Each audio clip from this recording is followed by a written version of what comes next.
oferta. 1 kilo de albóndigas, más 1 kilo de caracú, más 1 kilo de patamuslo, más 1 kilo de hígado, todo por 20.500 pesos en Carnicería Gelanor. Si está buscando comer sano, rico en proteínas y además delicioso, tenemos la solución. Nube Comidas Saludables.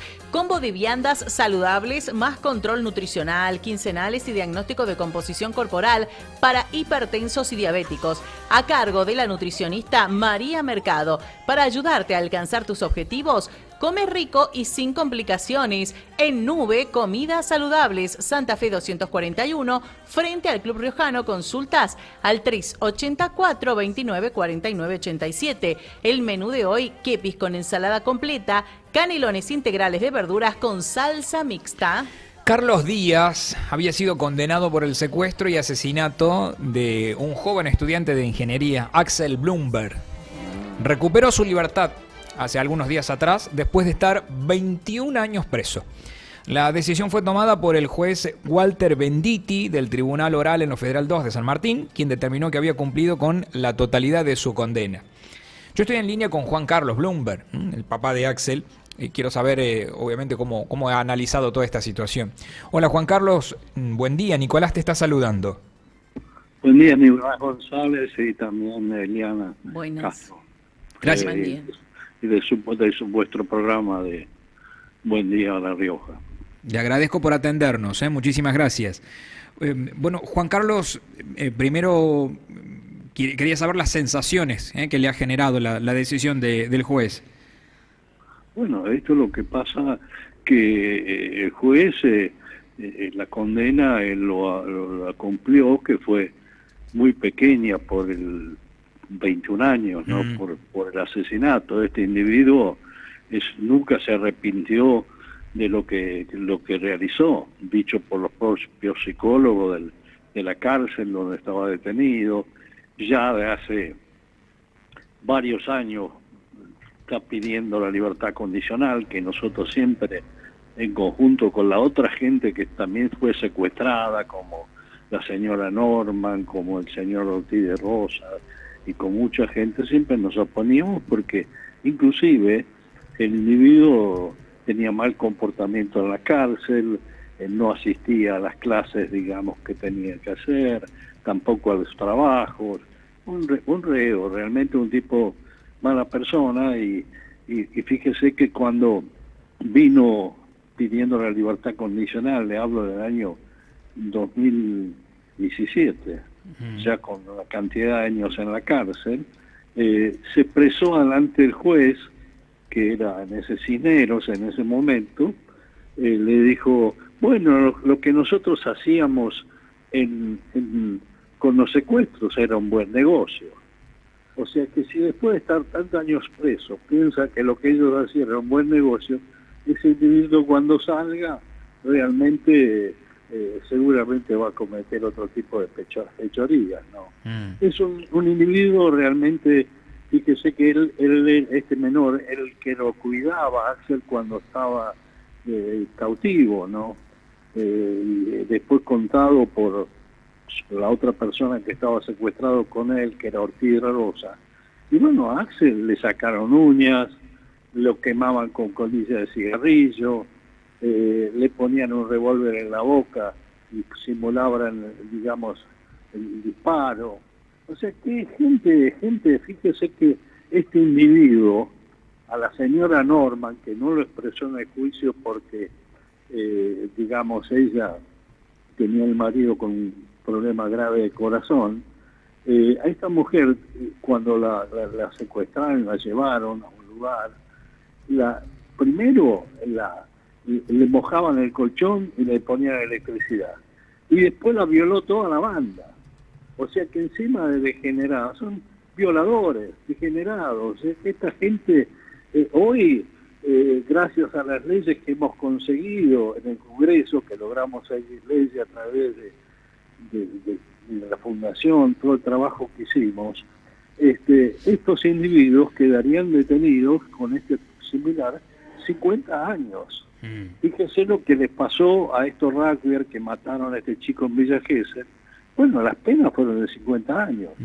Cuando vinieron la televisión oficial de Japón, me acuerdo, a mi casa, yo la primera pregunta que le hice a ellos, digo, en Japón, si a alguien lo secuestran y lo matan, ¿qué le hacen a las personas que lo hizo?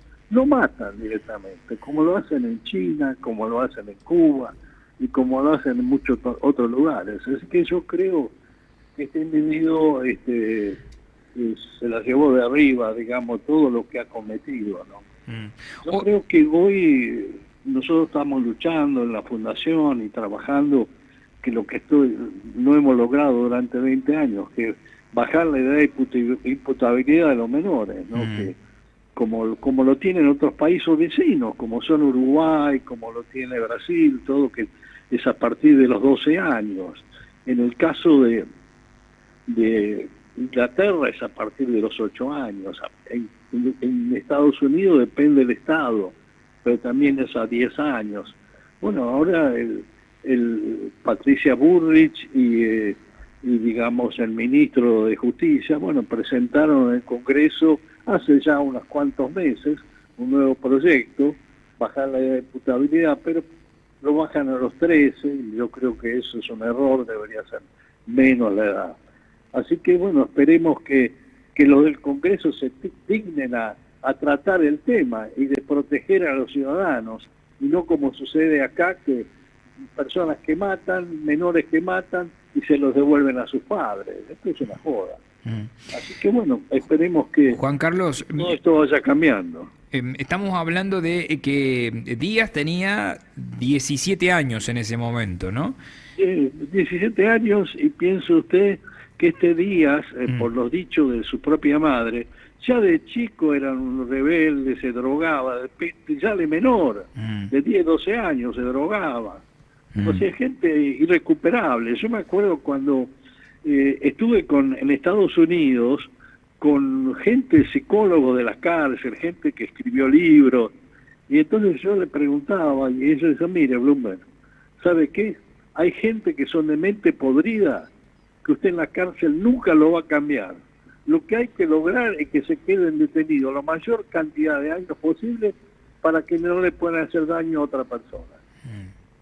Bueno, hoy él debe tener 39 años. 39 años, o sea, una persona que, bueno, es relativamente joven, y con lo que voy escuchando de usted, Juan Carlos, tranquilamente puede ser un tipo que mañana salga de nuevo a secuestrar gente, porque él nunca lo vio como algo malo a esto, ¿no?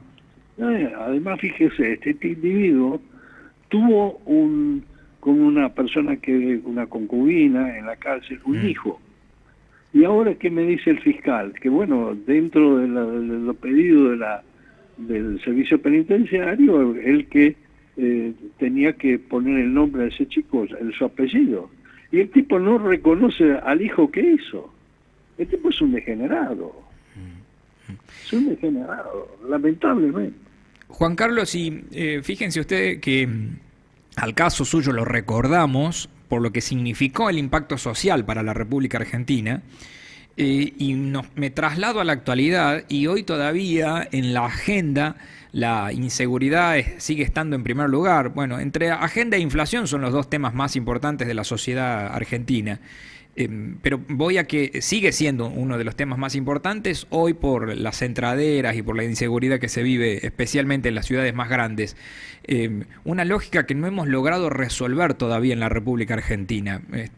Qué cosa tan rara, ¿no? Bueno, el gobierno a través de Patricia Bullrich han hecho mucho, donde es terriblemente todo este tema. Es en la provincia de Buenos Aires, con Kicillof, ¿no?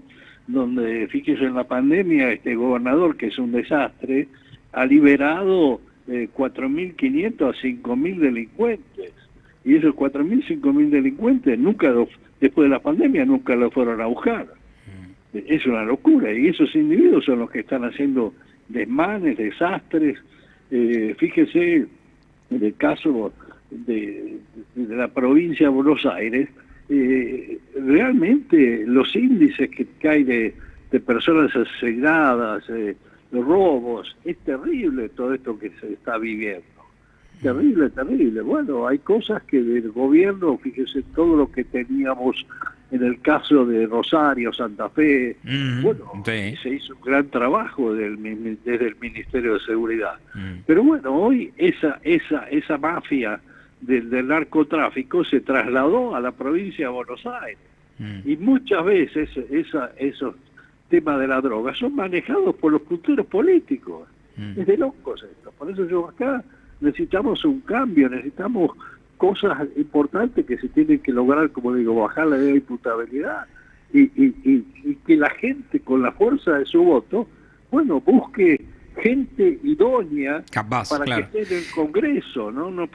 No solo hay que pedir ficha limpia, sino también secundario terminado como mínimo, porque en el Congreso tenemos gente que no sabe ni leer ni escribir casi. Es de terror esto. Entonces yo creo que necesitamos que la gente, digamos, se involucre y bueno, y vayamos cambiando muchas cosas que necesitamos. Juan Carlos, hay una discusión en estos momentos sobre, lo he escuchado en general de la política, ¿no? Tenemos el sector del presidente Milei o de Patricia Bullrich que va hacia la mano dura y el sector de la oposición más progresista que plantea que la mano dura no es la solución, o sea, bajar la edad de imputabilidad no es la solución porque viene de un chico vulnerable, de una familia vulnerable. Son más garantistas. Claro, y que no podemos meter a preso a un chico preso porque tuvo una vida dura. ¿Qué posición tiene al respecto? No, yo opino totalmente distinto. Yo pienso que los jóvenes, por ejemplo, que no trabajan y no estudian, tendríamos que lograr que todos esos jóvenes los lleven a cuarteles, pero no para una instrucción militar, sino un trabajo social, o sea, llevarlos, que estén 2 años ahí adentro, que se levanten temprano, que le hagan un test de orientación vocacional para ver lo que más podría resultar en su vida, y hacer talleres de artes y oficios, que hagan deportes, que les impongan la disciplina. Hoy los jóvenes, muchos de esos, no respetan ni a sus padres. Acá hay que hacer un cambio radical y en eso hay que ser duro, no le quepa ninguna duda, hay que educar y tienen que respetar a los mayores, respetar a los profesores, respetar a la escuela y respetar a la autoridad, como es en otros lugares del mundo. Yo conozco, mire, yo hice el curso de la Academia de Policía en Nueva York, estuve con las policías del mundo y sé cómo se trabaja y cómo hacen. Y el respeto que se le da, digamos, a la autoridad es terrible, no se anda con vuelta, los castigos son severos, no se anda, si alguien no respeta, no hace la... Mire, yo traje, me acuerdo una vez, hace muchos años, un juez de menores de Alemania, y lo llevé al Congreso, a hablar con diputados y con senadores. Bueno, la única que no hizo papelón fue la senadora Escudero, que inclusive habla inglés, todo fue. Cuando él vino a la fundación, el juez me dijo, dígame, estos son los diputados y los senadores que ustedes tienen, o por las preguntas idiotas que le hacían, ¿entiendes? Bueno, a la tarde teníamos una reunión con Rosati, la actual presidente de la Corte, a las 5:30 de la tarde, y Rosati me dice, mire, Bloomberg, solamente tengo media hora de tiempo para atender, dice, porque tengo otros compromisos. Bueno, fuimos a la reunión. Esa reunión con Rosati se aumentó, prácticamente duró 2 horas y media. Le interesó muchísimo cómo actúan en Alemania, cómo trabajan, cómo anticipan. Bueno, es fundamental todo eso. Entonces, bueno, acá hay que pedir ayuda, que nos ayuden del extranjero, que vengan, que nos orienten en, digamos, en los problemas que tenemos. Pero yo creo que es fundamental eso de hacer un servicio social, y los jóvenes que no trabajan y no estudian tendrían que hacerse. Así que bueno, Patricia Bullrich lo había empezado eso con gendarmería, pero bueno, todavía está en pañales todo eso. Juan Carlos, le agradezco. Muchísimas gracias por los minutos que nos ha dado, ¿sí? No, gracias a usted, los quiero mucho a La Rioja, realmente conozco mucho La Rioja, yo hice muchas fábricas ahí, yo me acuerdo, la primera fue ahí de Ritex y demás, o sea que conozco mucho La Rioja y quiero mucho a toda la gente. Bueno, pues eso es todo. Disculpe, ¿por qué conoce La Rioja? ¿Qué hizo en Ritex? Yo hice la fábrica cuando no había nada. Lo contrataron como ingeniero para trabajar. No, yo me acuerdo de La Rioja, había pocos hoteles, parábamos en el hotel frente a la plaza. Sí, claro. sí. Y después estuve con la gente, muchas veces con la gente de NOT. Ah, de NOT. Sí, también. NOT, y yo viajaba. Bien. NOT. O sea que sí conoce la zona. Bueno. Conozco todo y he ido a conocer los lugares lindos que tiene La Rioja, con donde están todas esas... Talampaya, supongo, sí. Sí, Talampaya y muchos lugares que realmente son muy lindos de La Rioja y toda la gente. Así que bueno, los aprecio mucho y que tengan un buen día. Abrazo, Gracias. muchísimas gracias. Juan Carlos Blumberg, padre de Axel, hablando, obviamente que hemos hablado del tema inseguridad. Voy a separar las dos partes, porque recién cuando le dije por qué lo habían contratado fue a buscar, no, bueno, él no es ingeniero, ¿no? ¿O sí es ingeniero? ¿Sí es ingeniero? ¿No es ingeniero? ¿No es ingeniero? No, se armó una polémica con eso, Tenés razón, porque Sí. se le decía... Sí. Se le decía ingeniero, es verdad. Sí, tenés yo también razón. me quedé con eso, que se le decía ingeniero y después Sí, se sí, terminó sí, comprobando que no. Bueno, Sí, pero dice que él hizo la fábrica. claro, Claro. que él hizo la fábrica, lo googleo, me aparece como Ajá. empresario textil argentino. Bueno, y de ahí obviamente que el caso que él se hizo conocido a partir obviamente de que él salió a pelear por lo que le pasaba a su hijo, ¿no? ¿no fue legislador nacional también, que creó que hizo una ley, justamente, la ley Bloomberg? La ley Bloomberg sí, Que pero endurecía las penas pero por la lucha. estos hechos. Sí. Sí, no, por la lucha, obviamente. Sí. Nunca encontraron el cuerpo de su hijo, si no mal recuerdo, ¿no? Nunca llegaron a encontrar el cuerpo de Axel. De hecho, fue una condena difícil, porque viste que cuando no tienen justamente el tema de un cuerpo, dificulta todavía mucho más la cuestión. Bueno, y voy a eso, al caso. Fíjense ustedes, estamos hablando de un hecho ocurrido en marzo del 2004. Hace 21 años. La Claro. persona que salió, estoy hablando Sí. de Carlos Díaz, tenía 17 años en el momento que secuestró a Axel. Hoy sale, tiene 39 años. O sea, pasó 21 años de su vida en la cárcel, pero hoy es una persona que no llega a los 40 años, con lo cual es una persona que está en la plenitud de su claro. vida. ¿Qué quiere decir esto? Que si él no se ha recuperado, no ha tomado magnitud de lo que hizo y mañana sale de nuevo a delinquir, estamos hablando de un potencial delincuente que tenemos nuevamente en la calle, en Tal estos cual. momentos, en la Sí, República Argentina. Y según la palabra de Juan Carlos Blumberg, él nunca se arrepintió y él considera que los secuestros que habían hecho fueron fueron geniales, por llamarlo de alguna manera. Él considera que es muy bueno lo que hicieron. Era una época en la que había muchos secuestros express, viste que pasaba eso, ¿no? Bueno, para aquellos que por ahí son algunos más jóvenes que nos escuchan, el caso Juan Carlos Blumberg tenía la atención de todos los medios de la República Argentina. Axel salió de su casa en un Renault Clio, el Renault Clio de su madre, para pasar a buscar a su novia, Estefanía Garay, e ir al cine. A las 22:30 estacionó, trabó el volante del auto y se bajó, pero nunca llegó a tocar el timbre de la casa. Apenas puso los pies sobre la vereda, lo redujeron y lo subieron a otro auto en el que lo venían siguiendo. A Axel lo llevaron a una casa precaria ubicada en Goya y Canadá, del barrio Santa Paula, en Moreno, que la banda utilizaba como aguantadero, donde lo encerraron atado y con los ojos vendados, en una habitación con un colchón y un balde para que hiciera sus necesidades. Durante el cautiverio, que duró 6 días, los captores le exigieron un rescate de 50.000 pesos, que en ese momento equivalían a $17.000. Bloomberg, padre, negociaba y sostenía que no podía reunir esa cifra. Del lado de los delincuentes, el encargado de las negociaciones era José Díaz, alias El Negro, uno de los cabecillas. Para comunicarse con el padre utilizaba 2 teléfonos comprados con nombre falso. Las negociaciones se prolongaron 5 días, durante los cuales la banda cometió y resolvió rápidamente otros secuestros. La tarde del 22 pareció que la resolución era inminente después de acordar una cita para entregar la suma que finalmente acordaron, 14.500 pesos, mucho menos que la demanda inicial, que debían ser entregados en la misma estación de servicio en Pilar, donde habían cobrado otro rescate. Además de negociar el monto del rescate, Bloomberg avisó a la policía que dispuso un discreto patrullaje en la zona circundante al lugar fijado para la entrega del dinero. Según el expediente, por alguna razón el auto de los secuestradores despertó las sospechas de la policía que patrullaba el lugar.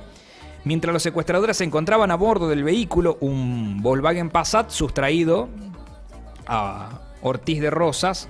Era otro empresario, ¿no? Otro empresario, exactamente. Acá voy, que se me actualizó todo. Sí, se te fue un poquito. ¿Dónde quedé? Acá está.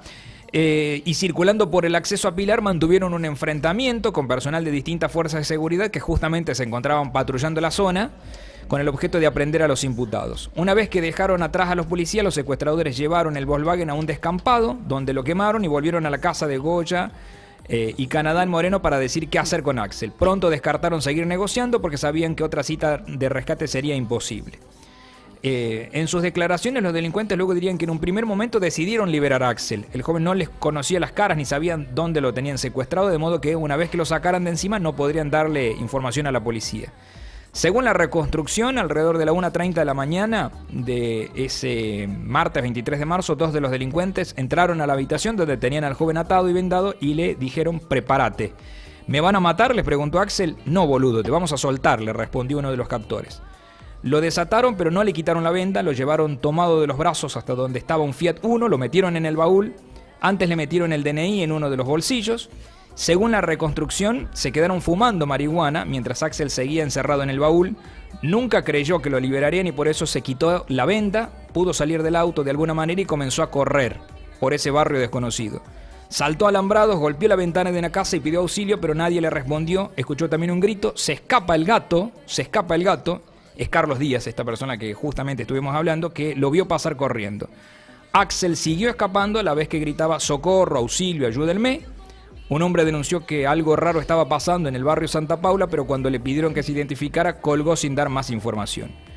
El oso Peralta se subió al Fiat Uno, salió disparado con el auto para interceptarlo. Se había alejado poco más de 100 metros de la casa cuando 3 delincuentes se le tiraron encima en la esquina de Einstein y Canadá.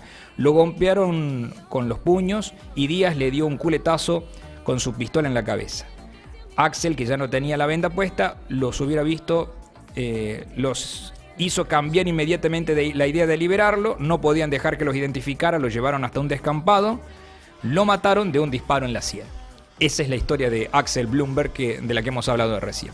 Bueno, y una de las personas ha sido liberada hace 4 días atrás aproximadamente. Nos quedan 6 para llegar a las 11. En Picadas Regionales elaboramos picadas y sándwich todos los días. Fiambres caseros de Colonia Carolla. Productos regionales, vinos riojanos,